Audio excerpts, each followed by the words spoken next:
Fulcha, welcome to For the Rest of Us podcast. It's Misha, Julian, your host.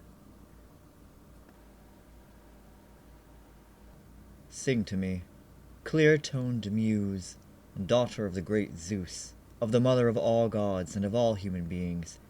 She takes pleasure in the resounding of castanets and tympana and the roar of flutes, the cry of wolves and bright-eyed lions, the echoing mountains and the wooded glens. And hail to you, too, and all the goddesses who join in song. The 14th Homeric hymn to the Mother of the Gods.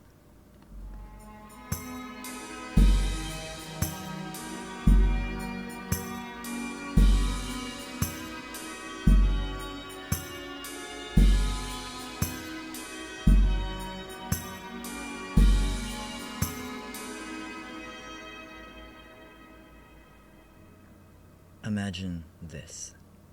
It's night, and though the light of the torches that the Corabantes carry illuminates your path forward, beyond that is inky, thick darkness. There's a woman before you carrying a basket, and inside of that are the holy implements. They remain covered so that no one may see them who has not been initiated.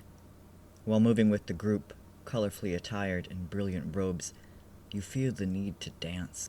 They are already dancing, swaying and twirling in time to the pulsing tympanum, or drum, as the cymbals clash. The stomps of their feet add to the tumult, stirring a sympathetic tugging in your chest. The beats of the drum seem to be in time with your heart, which is racing. The emotion seizes you suddenly, and you find tears streaming from your eyes as your body moves, spinning, your arms flung out to steady yourself. You had a dream of her once, the mother of the mountain, who came to you as you slept and told you to come here, and you want nothing more than to seek her again, to connect with her. So you walk, dance, this path with Hermes, who conducts you to her. The cave is ahead, and so is she. Meet her, Kybele, the mother of all gods and all beings, who came from the mountain, who is the mountain, and into whose sacred space you have entered. Her image sits in a niche ahead, inside the cave, where you hear the rushing of water from somewhere. The image, a mature woman seated on her throne, her drum in her hand and her lions around her, radiates power. She's in control of everything, and she will protect you, just as she protects this valley from her mountain cave.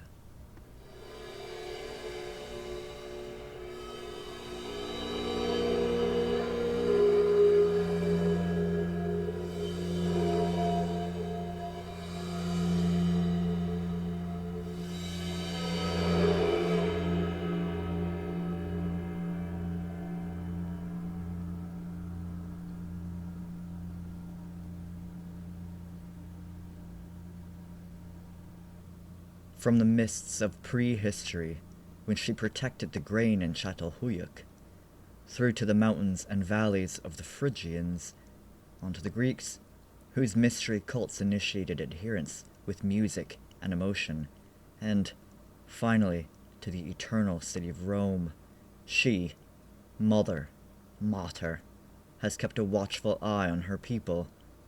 In the midst of what she became, she always remained a protector. It is her enduring gift. Accompanying her in each and every iteration were her gender-expansive Galli, her priests who made the life-altering decision to self-castrate in her service. Or was it in their own service? No matter the disdain from some literary Greeks and patriarchal Romans, the Galli remained in that service. Many, today and yesterday, have sought to explain them or to explain them away. Were they transgender? Was their castration an extreme vow of chastity or fealty? Who were they, really, and who was she? She, whose influence stretched from the lonely, desolate mountain shrines in western Anatolia, to the agora in Athens, and, propulsed with Rome's success, to the Palatine and onward, beyond into mainland Europe, and even reaching Britain's distant shores. She had many names, and many epithets to accompany them: Matar, Meter, Kybele, Kubaba, Agdistis, Magna Mater.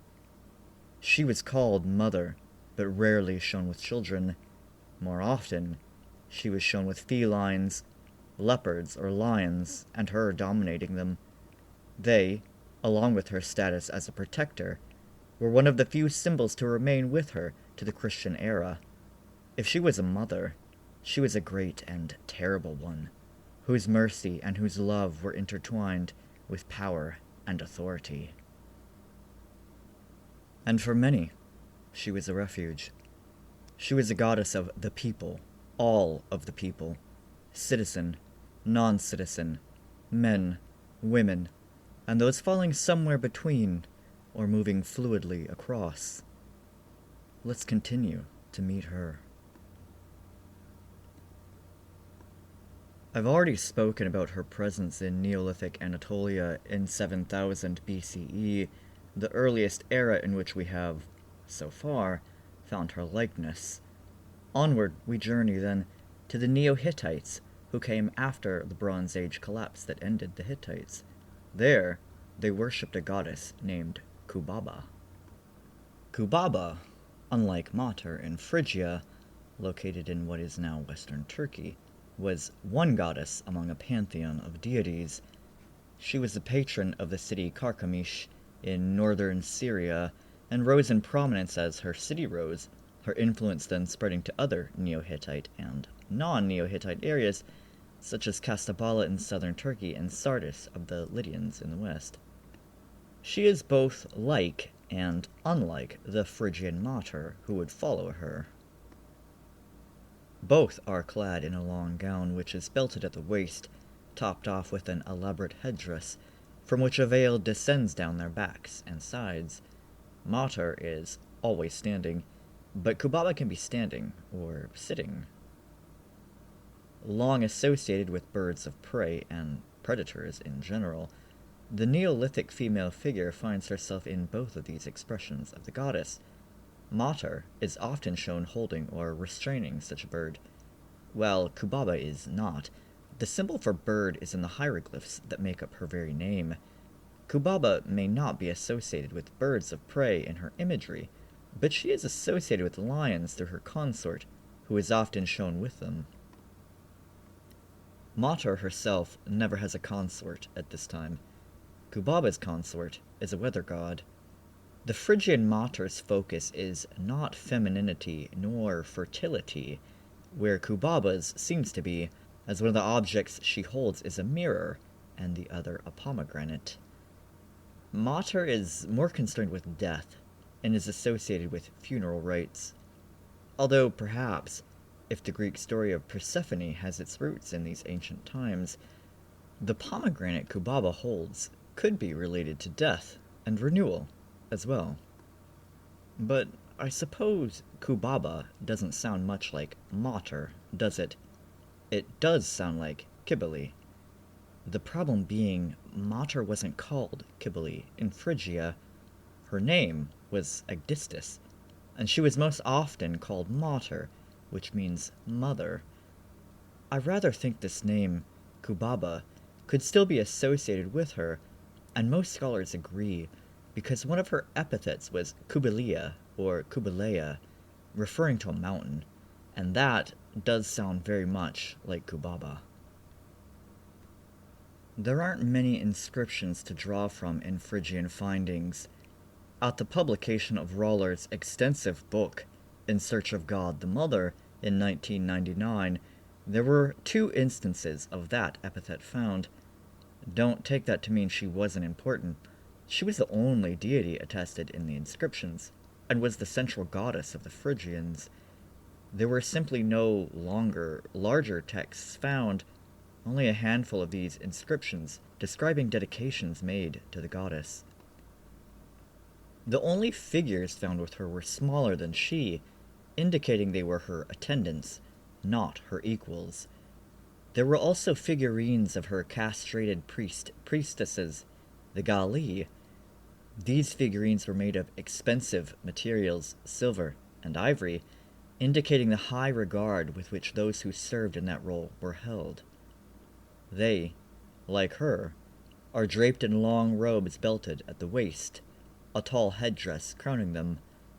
They, like her, will make their way into the Greek world. She was known to the Greeks long before Alexander the Great's conquests of Anatolia, spreading to the mainland through the typical ways: contact shared through trade, military, and everyday interactions between peoples. Her inclusion changed their pantheon, but they also changed her, even in her homeland. Her name changed from the epithet kubileya to Kybele, and sometimes Matar Kybele. Her image evolved to fit Greek standards of divinity. She is shown seated, a pose which projected power and awe to the Greeks, fitting of her great ability. It is on a throne she sits, still in her headdress and long veil. In her left hand is a symbol of her worship, a tympanum, a small, handheld drum, used in the music of her mystery cult, a new facet of her worship. This new symbol, the drum, would become one of her most persistent attributes, following her all the way to Rome. Where her music had been sweet in Phrygia, it became a loud, pulsing conduit to personal communication with the divine in Greek worship, meant to induce a trance-like state. This music would have been part of a ritual within her mystery cult, an ecstatic experience, much like other Greek mystery cults to Dionysus. Although she did have a shrine in the Agora of Athens, her worship at this time was very much a personal matter, not a function of the state. As she had been in Phrygia, she was a goddess of the people, who approached her in her shrines, or in her mysteries, or in their dreams, and petitioned for her assistance or advice. Although she was not a major goddess, she was a popular one. Popular, but not without issue. As a foreigner, she was considered an outsider. Not only that, but the Galli were not always looked upon favorably, certainly not within much of the literature of the time. They were portrayed as eccentric, effeminate, and outside of the bounds of proper, normal Greek behavior. This tension would follow the goddess and her priests, as surely as the tympanum, creating a schism between the reality of her power and widespread popularity and the opinions of the literary and some powerful men.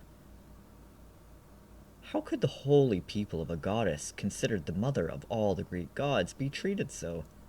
Indeed, over time, Kybele was syncretized with a number of goddesses in the Greek world, the most persistent and powerful of which was Rhea, mother of Zeus. The severe protector became the mother of all beings, divine and human, where her motherhood before had little to do with actual birth or creation. Her Greek identity influenced her image in her homelands, though not changing it entirely, and it was from here, possibly in the city of Ilion, the site of Homer's Troy, but said by many sources to have been Pessinus, that she was taken into the Roman world in a most direct manner. In 205 BCE, frequent and unexplained stone showers rained down upon Roman territory, battering the land alongside Hannibal, Carthaginian general and invader. Powers of the time consulted the Sibylline books for solutions to Rome's very imminent problems. Thus were they instructed, per their interpretation of the texts: find Matar and bring her to Rome. The search was on. In Pessinus they found a small, dark stone which had fallen from the sky, now living in the shrine. This, they believed, was herself, Matar. They brought her aboard their ship and headed back to Rome via its port city, Ostia, to be received by the best man and best woman of Rome. The best woman is sometimes the matrons of Rome, and sometimes Claudia Quinta, whose presence developed into legend over time, certainly to the benefit of the political careers of her gens, the Claudia, including the Julio-Claudian dynasty that produced emperors Augustus, Caligula, Claudius, and Nero. This is that legend. The ship carrying the Sacred Mother became stuck in the Tiber and, no matter what was done, could not be dislodged. So close to Rome, and the mother lingered on the ship. Now, Claudia Quinta was rumored to have been involved in some improper behavior, and had, in her efforts to free herself of these insinuations, appealed to Matar for help. She fixed her belt to the tow rope of the ship and pulled, and, miraculously, it moved. She towed the ship, herself, all the way to Rome, thus revealing her to be the chaste hand that the prophetic books had foretold. Another version of the story involves many hands, not just one. In this it was said that all matrons of Rome came to receive Matar, passing her stone from hand to hand from Ostia to her new home, never letting it touch the ground. Either way, it seems to have worked. Hannibal's campaign ended in 203 BC. She had a place of honor and importance in Rome thereafter, with her temple in its heart on the Palatine. She was on some of the coins, and several Roman politicians and noble families aligned themselves with her as she became a powerful goddess of the state. This high esteem is at odds with the poor opinion many educated, elite Roman men held of her Galli priests and their expression of her. To the Roman mind, everything good about Matar was Roman, and everything bad was due to foreigners. Although she herself had come from Anatolia, Roman lore linked her with Aeneas, a hero of the Trojan War and ancestor of the Roman state. In this way, her entrance in Rome was seen as a homecoming, not an invasion. The same couldn't be said for her Galli, whose colorful attire, noisy, ecstatic rites, and castration set them apart. The Galli, her devoted priests, a presence in her worship since perhaps the earliest times, and attested since her Phrygian mode. They were not her only priests. Cis women and cis men served her too. Castration was not a requirement of her service at any point in her worship. However, castration was a facet of it, a known and ancient concept in her area of origin. Inanna, Mesopotamian goddess of war, sex, and love, who is said to have been able to change men to women and women to men, had in her service castrated priests who carried ritual knives and were depicted as having relations with men, as women. Evidence from Phrygia comes from two finds in the Bayindir Tomos in southwest Turkey. One ivory figure, Antalya B, is of questionable gender. The figure, in a long robe, belted at the waist, wearing a headdress and grasping a long necklace, has no indication of gender, appearing beardless and also breastless. The figure, and particularly the face, is sadly damaged. The second figure, the silver Antalya A, is undamaged. Like the ivory, this statuette wears a long gown belted at the waist and a high-tiered headdress, a costume that's similar to Matar's own. Too is this statue standing and beardless. Antalya A has long hair which curls around the face and is shaved in the back, the hands clasped in prayer. This figurette is a priest, and it depicts, specifically, a gala. The material that made these figures is costly and, as Roller says, depict a mature figure of dignity, implying that, for the Phrygians, the priesthood carried considerable respect. That respect did not continue in Greek literature, which often described them in exaggerated ways, reflecting the author's own agendas and biases. It is from these texts that we get the following description. They were effeminate in appearance, with long, loose hair, wearing women's clothing. They were sometimes perfumed, and said to have adopted feminine personal characteristics. their behavior in rituals was described unfavorably, saying, "They shrieked, waved their hair wildly, and banged on various noisy instruments." Conversely, an interesting tale of power emerged about them, namely of power over lions, an aspect of Matar with which we are well familiar. Here, a Gala encountered an attacking lion in some distant deserted location. In terror, the Gala fled to a cave for refuge, banging their tympanum to scare the feline away. It worked, and the Gala then made a dedication to the goddess as thanks for the rescue. In spite of the Galli's detractors, the cult of Matar was very popular, and its priesthood still influential and prestigious. Within her mystery cults, people found community and meaning, and without her mystery cults, people encountered her in dream and petitioned her for help. She was an important part of the personal lives of her followers, including the Galli. It's in Greek culture that the story of Attis emerges, perhaps in order to fit the Galli into Greek understanding. We will be going into that in more detail in the next part, but his basic story is that of a mortal entangled with the desires of Matar, or her alternate ego, Agdistis, who, mainly through his own doing, castrates himself and dies in the process. It's not a positive story. It's one of grief, regret, and suffering. This narrative is that of the Greek imagination, not of the Galli themselves, nor the Phrygians. In a lecture concerning Matar, Dr. Carla Ionescu stresses the importance of the decision to self-castrate to those who did it. Remember, it was not a requirement for worship or for priesthood. The decision to self-castrate was not the result of a frenzied ritual, but a deliberate choice made after much consideration. Priests were ready for this change, which was a celebration and perhaps embodiment of the goddess and a demonstration of their commitment. Dr. Ionescu says the Galli would take on the sacred feminine and become effeminate in their clothing, hair, and behavior, an age-old tradition.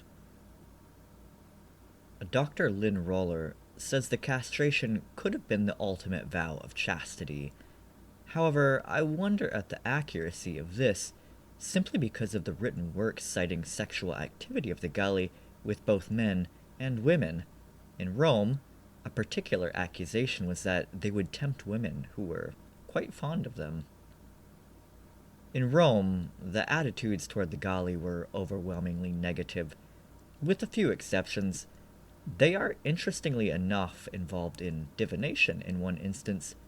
Near Pessinus, chief priests Attis and Bataces predict victory for the Roman army, reinvigorating the soldiers.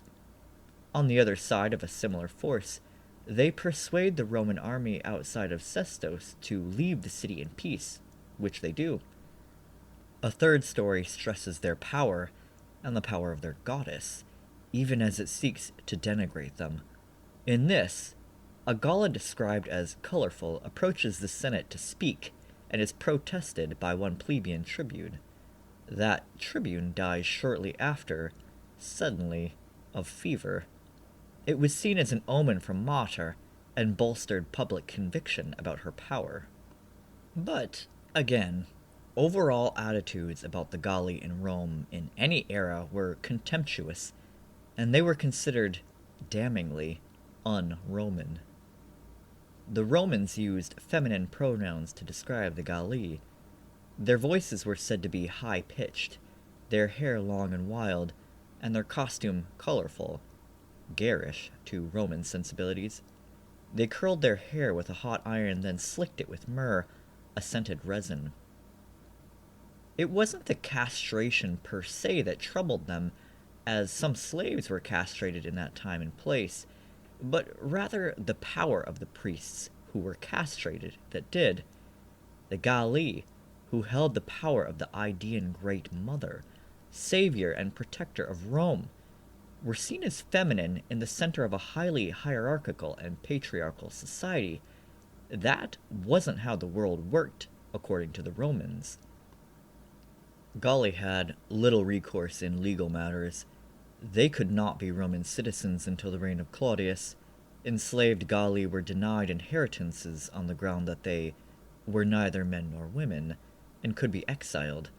They were increasingly kept to the temple grounds, and were unable to find meaningful work, though were said to have been good nurses and favored by women. Like the Greeks before them, the Romans expanded the story of Attis, making him a more obvious fixture within their pantheon, perhaps as a way to fit these Galli, or their powerful matron, into their own worldview.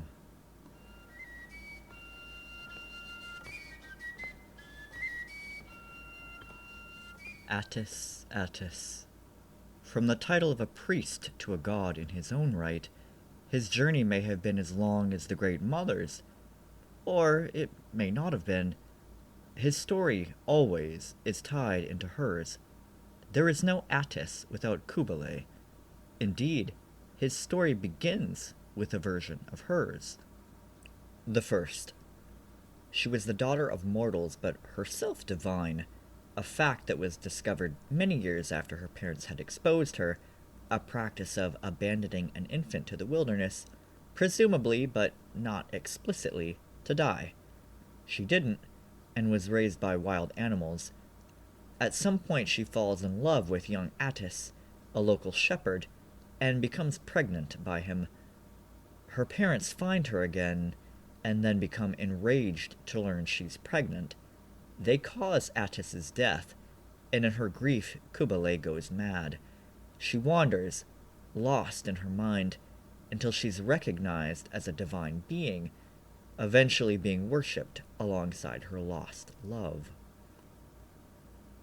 The second. Jupiter attempts to rape her, or alternatively has a wet dream, and spills his seed on the ground, impregnating it. The result of this exchange is Agdistis, a wild, intersex being with uncontrollable urges. The gods castrate Agdistis, fully removing the penis and balls, which fall to the ground. Again, as Agdistis was conceived, so is another being born of the divine on the earth.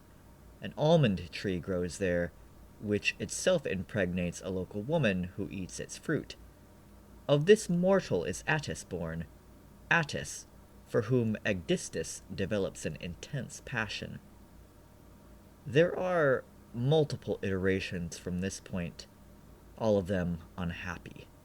Attis, by his own will or not, is unfaithful to the goddess and castrates himself as punishment. He dies in the process, and she mourns him, and her Galli are said to self-castrate in his image and memory. Quite a different mindset than the Phrygians, who held the Galli in high esteem, isn't it? All stories involving Attis are tragic and violent. They are painted with regret.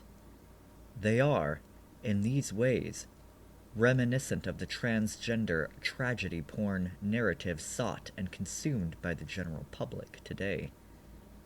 I rather doubt the Galli would agree with them, or that they chose self-castration as a punishment.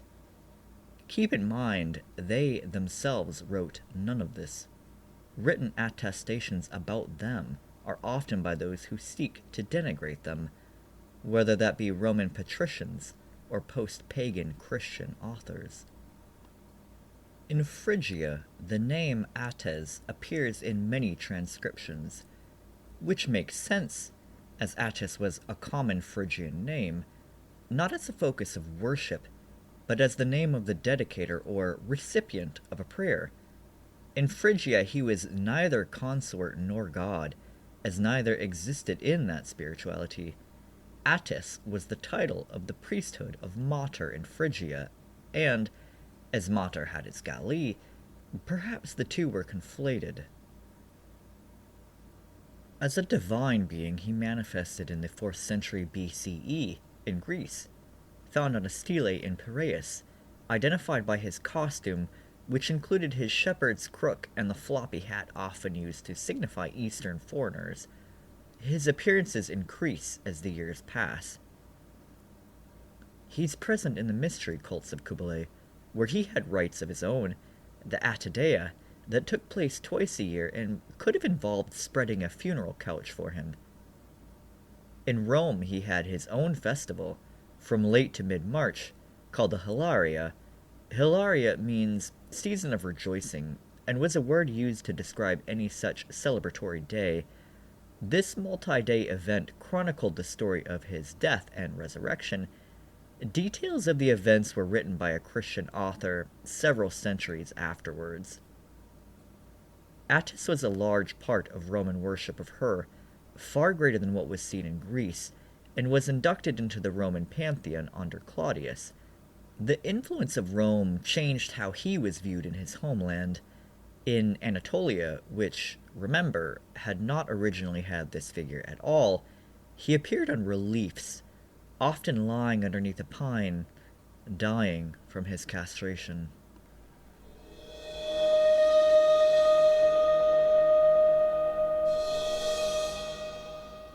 Pine became one of her symbols because of these stories of Attis's death, represented often by the pine cone. This symbol was expanded as much regarding Attis was during her Roman period, both in Asia Minor under Roman influence and in Rome itself. The pine was sacred because of that death, but it also becomes entwined with Aeneas's story of flight from the defeated Troy. Ovid linked the ship built to carry Matar to Rome with that of Aeneas's own, both made of the pines of Mount Ida. In this sense, pine becomes a symbol of her protection. Protection was one of her enduring roles, and her ultimate purpose in Phrygia. Her presence in city walls, borderlands, and overlooking important roads signified her watchfulness and concern for her people, presuming she would act where she'd witnessed dangers. In Pergamon, during the Hellenistic, or Greek, period, her presence in a sanctuary near the city wall recalls this ancient function. It is here she's shown wearing a headdress in the shape of a city tower, a design which continued to Rome. The meaning of that tower in Rome is clear. She was the protector of the state, living in its capital. Her association with the urban realm in Rome was quite different than her abode in Phrygia, where her shrines were found mainly in remote areas. Her wildness there was manifested not only in the locations of her shrines, but the presence of wild animals in her depictions. Many of these animals had also been present in her Neolithic representations. This wildness was a feature of hers in Greece, not only that of the countryside, but the wildness which came from ecstatic expression of religious emotion which could be experienced in her mystery cults. She was, in Anatolia, a reflection of the wild world around the people who lived there, mountains, springs, and caves. She was the land itself, and could also assist in controlling the land, or at least protecting humans from it. In Phrygia, she was heavily associated with mountains, in a very physical and literal way. Many of her shrines were cut into the living rock. In Greece, this association remained, but became a figurative one. In Rome, aside from Mount Ida, and that only as a way to tie her into Aeneas, the association was only abstract.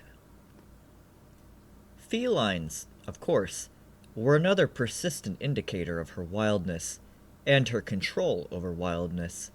From Çatalhöyük to Rome, she appeared with felines, beginning with leopards and ending with full-maned lions.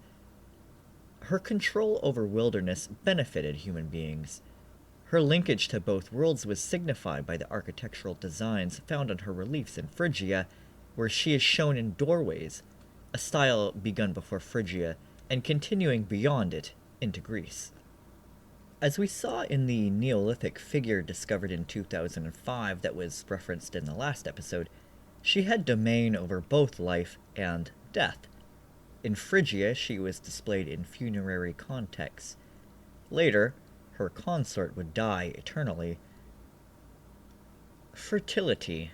is an attribute often given to all goddesses, regardless of their history. It is, however, not an aspect of the Phrygian Matar.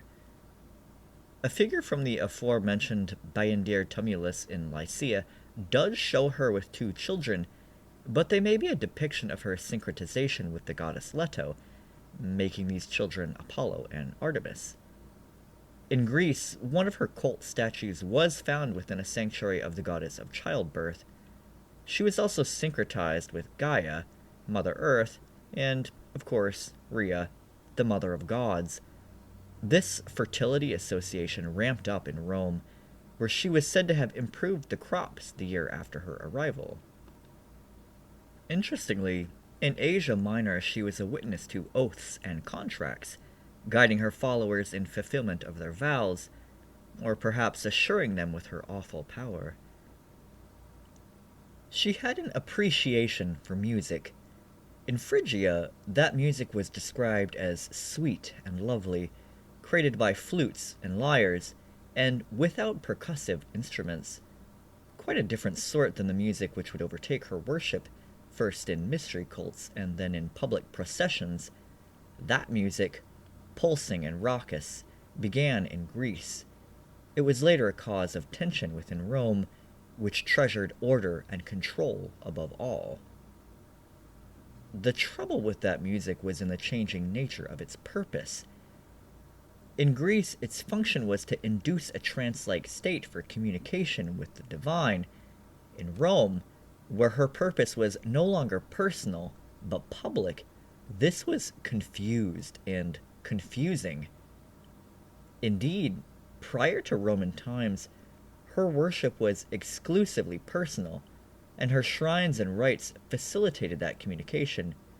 She had no temples in Phrygia, and one in Greece, in Athens. What she had more often were shrines, either open air or in homes. Figurines found in these shrines were plentiful and indicated her popularity with, and importance to, everyday people. In Anatolia she could be contacted through the rock itself, which was thought to be her very body. Niches were carved into the mountain, reached by stone stairs, from whence the goddess was believed to speak. This practice had a long history in the area. Her popularity among all of her people continued in Greece, where inscriptions show she was called upon by the range of society there. It was there her mystery cults began, and continued to the end of the pagan era. Because of the prohibition against sharing details of the cult, that's what makes them a mystery, we don't know much about what actually went on during their rites. What we do know is this: they took place at night, lit by torches, and accompanied by loud, pulsing music, including both the dulcet tones of the flute, as well as the clashing of cymbals and the beating of drums. Encircled dancing, or frenzied, spasmodic movements, erupted during these rituals. The Homeric hymn that opened this piece describes the sound of rattles and timbrels, flutes, and the outcry of wolves and bright-eyed lions that would have been heard. This meaningful, private contact between her and her people would continue here, even as it was not practiced in Rome. In Anatolia and Greece, anyway, she answered the prayers of the people. For some of her Galli in Rome, though, I imagine her presence in the city, and theirs in her temple, answered a prayer of another sort. The Ludi Megalenses, or games of her festival, were played in the plaza outside of her temple in Rome from her arrival, but grew in length and importance over time, stretching from one day, April 4th, to last from the 4th to the 10th. She developed an association with the theater, since many dramatic performances took place here. Later, a formal parade through the city streets became her principal ritual, a loud, chaotic procession, filled with the sounds of clashing bronze, thumping drums, and the howling of the Galli as they carried Matar in her lion chariot. Blood would have been a part of these rites, some say. Dr. Roller says the Taurobolium, a bloody bull sacrifice and bath, which delights popular imagination, and which one can see in HBO's Rome, did not occur. In her lecture, Dr. Ionescu says it did, and describes it as a purification ritual, or an initiation rite. During this, she says the devotee would stand in a pit beneath the floor, which had been fitted with a wooden grate. This would allow the hot blood of the freshly sacrificed bull to shower over the person below. Sounds brutal, doesn't it? Sacrifice in the ancient world is not what we imagine it to be. Dr. Ionescu continues to explain that, in general, Romans did not like a violent, messy, stressful sacrifice. The animal had to be willing to be sacrificed, or at least had to appear to be. It may be adorned with flowers or painted. A brutal sacrifice was not enjoyable to the gods.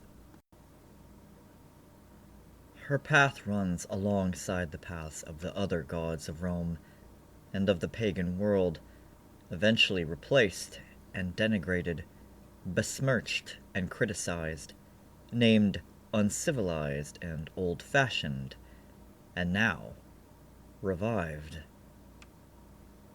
The last pagan emperor of Rome, raised Christian and returned to the gods and goddesses of his predecessors, Julian, or Flavius Claudius Julianus, wrote extensively about her, Matar.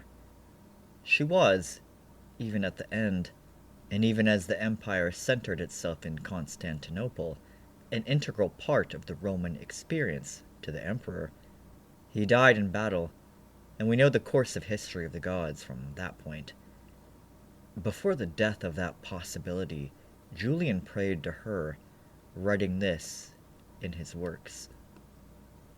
O Mother of gods and men, thou that art the assessor of Zeus and sharest his throne, O source of the intellectual gods, that pursuest thy course with the stainless substance of the intelligible gods, that dost receive from them all the common cause of things, and dost thyself bestow it on the intellectual gods, O life-giving goddess that art the counsel and the providence and the creator of our souls, O thou that lovest great Dionysus, and didst save Attis when exposed at birth, and didst lead him back when he had descended into the cave of the nymph, O thou that givest all good things to the intellectual gods, and fillest with all things this sensible world, and with all the rest givest us all things good, do thou grant to all men happiness, and that highest happiness of all, the knowledge of the gods,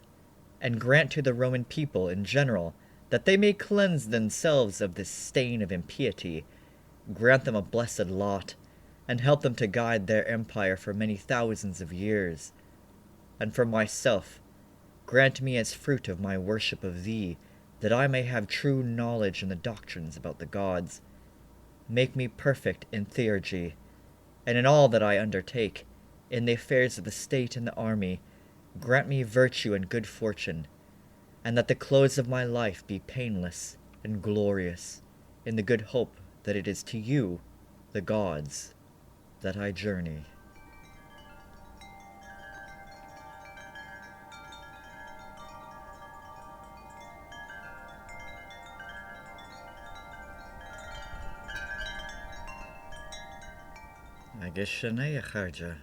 That's it, friends. Thank you for spending some time with me today, learning about Kybele. I know this episode was longer than most, and hopefully it kept your attention enough. I'll be back next time. I don't know what I'll be talking about. I haven't decided yet. But as it is June, I would like to take this opportunity to say, Happy Pride! See ya!